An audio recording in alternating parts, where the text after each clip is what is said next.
What's going on, everybody? Mr. Marklevitz once again today, bringing you another video lesson. Lesson 3.2, camera movements. Our unit on cinematography continues. Today we are talking about camera movements. Now, in the early days of filmmaking, the camera did not move. Back then, people were just excited to see moving pictures. But as the silent era progressed, filmmakers realized that they could move the cameras in addition to the actors, and that's where we start to get all of these wonderful silent era movements. But by 1928, the big studios started incorporating spoken dialogue into their films, and the cameras stopped moving. It was just too cumbersome to move the cameras and all the newly added audio equipment. But after a few years, they'd figure it out. Now, when we talk about camera movements, sometimes we're just following an actor as they move through the scene, but sometimes these movements can be more metaphorical or symbolic. And there are a lot of different ways that you can move the camera, and I'm going to tell you about them. So let's get into it. First, you have horizontal movements, like the pan, swiveling the camera from left to right or right to left from some sort of fixed position. What do I mean by a fixed position? Well, this tripod is a fixed position. I have the camera mounted on my tripod, and all I'm doing is moving it from left to right, right to left, and so on, okay? Let's say you have a car driving down the street or a couple walking down the sidewalk holding hands, and you want to follow them as they, move through the scene. Do it with a pan, right? Again, attach your camera to a tripod and just sort of follow them slowly from left to right, right to left, whatever, as they pass by the camera. And then there are trucking movements where you take the camera off of the fixed position and you are moving from left to right on some sort of stabilized track, or maybe, shooting out the side of a car window or on a skateboard, or, you strap on the old rollerblades and you roll down the street, whatever. The idea is that the camera is supposed to move horizontally with the subject as they sort of stroll through the scene. And then there are vertical movements. With a tilt, the camera pivots up or down from a fixed position, like the tripod. Again, camera goes up, camera comes down. And, think about the psychological impact that these movements can have. If I'm rising up, what does that mean for the audience? What does the audience get from seeing this tilt shot on some sort of, large building or large person, whatever? Or you have a character that just, got kicked off a horse or something, and you want to see them in their dirt-covered clothes. Maybe you tilt down on them, right? And certainly there is sort of a psychological effect that comes from these tilting shots, rising up and falling, right?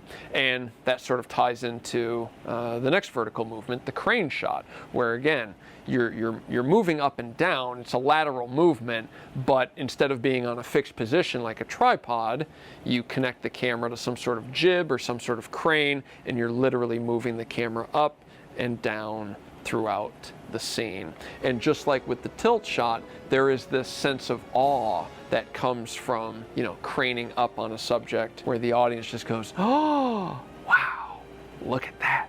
And of course, when we crane down, there's sort of that adverse effect. Alternative movements, certainly you can do a handheld camera. Now, for a long time, that wasn't an option. The cameras were just too large, they were just too heavy, and it wouldn't be until the late 1950s, early 1960s before these cameras would become small enough and lightweight enough that you could have a handheld camera, okay? I think the first films that really started to utilize this technique were the French New Wave films of the early 1960s, and then of course the direct cinema documentaries like Pennebaker's Don't Look Back and the JFK documentary Primary. Now, I understand that today all of us have cameras in our back pockets and pretty much everything we do is handheld, right? But you don't have to shoot everything handheld. There's a lot of nice stable camera movements up here, so consider these as well.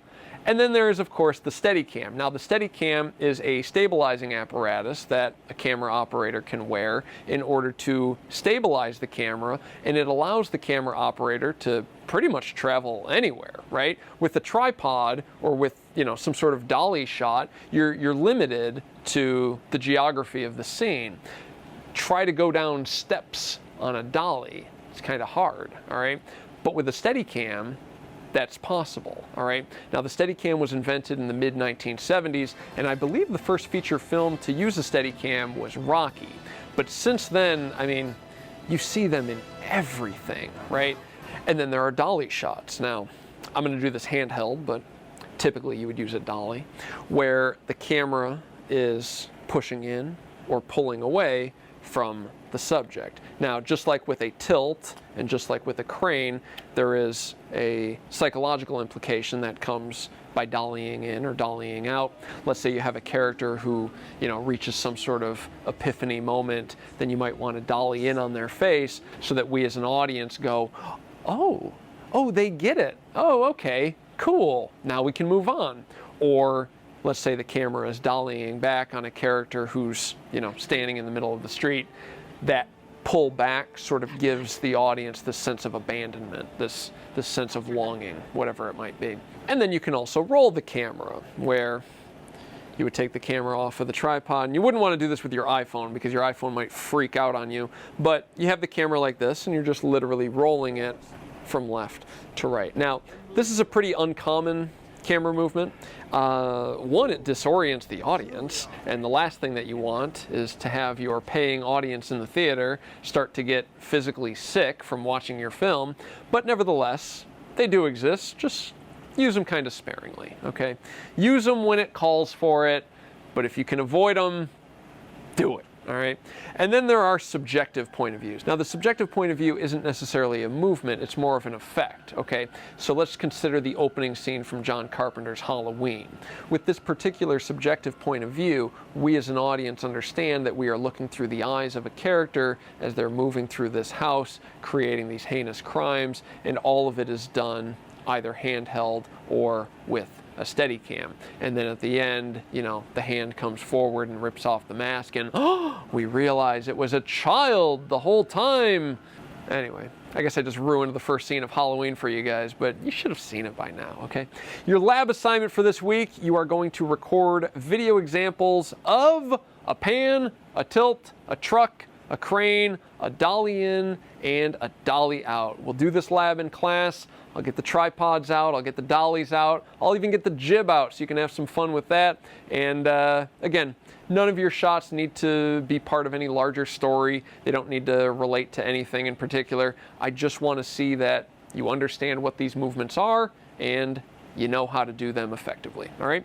And then this week we are going to watch The Hudsucker Proxy, Joel and Ethan Coen's 1994 classic, The Hudsucker Proxy. Now, I'm being a little sarcastic because critics and fans hated this movie when it came out, and I don't understand why. I love this movie, and I'm not going to stop until I convince the world, until I convince the world that The Hudsucker Proxy is a good movie, and it has examples of all of these wonderful movements, except for a roll. I can't think of any rolls in this film, or really any handheld shots for that matter, but all the rest of these nice movements are certainly in this film, and yeah, I think you're going to enjoy it. So anyway, email me or talk to me in class if you have any questions. Otherwise, I hope you enjoyed this lecture video, and I'll talk to you later.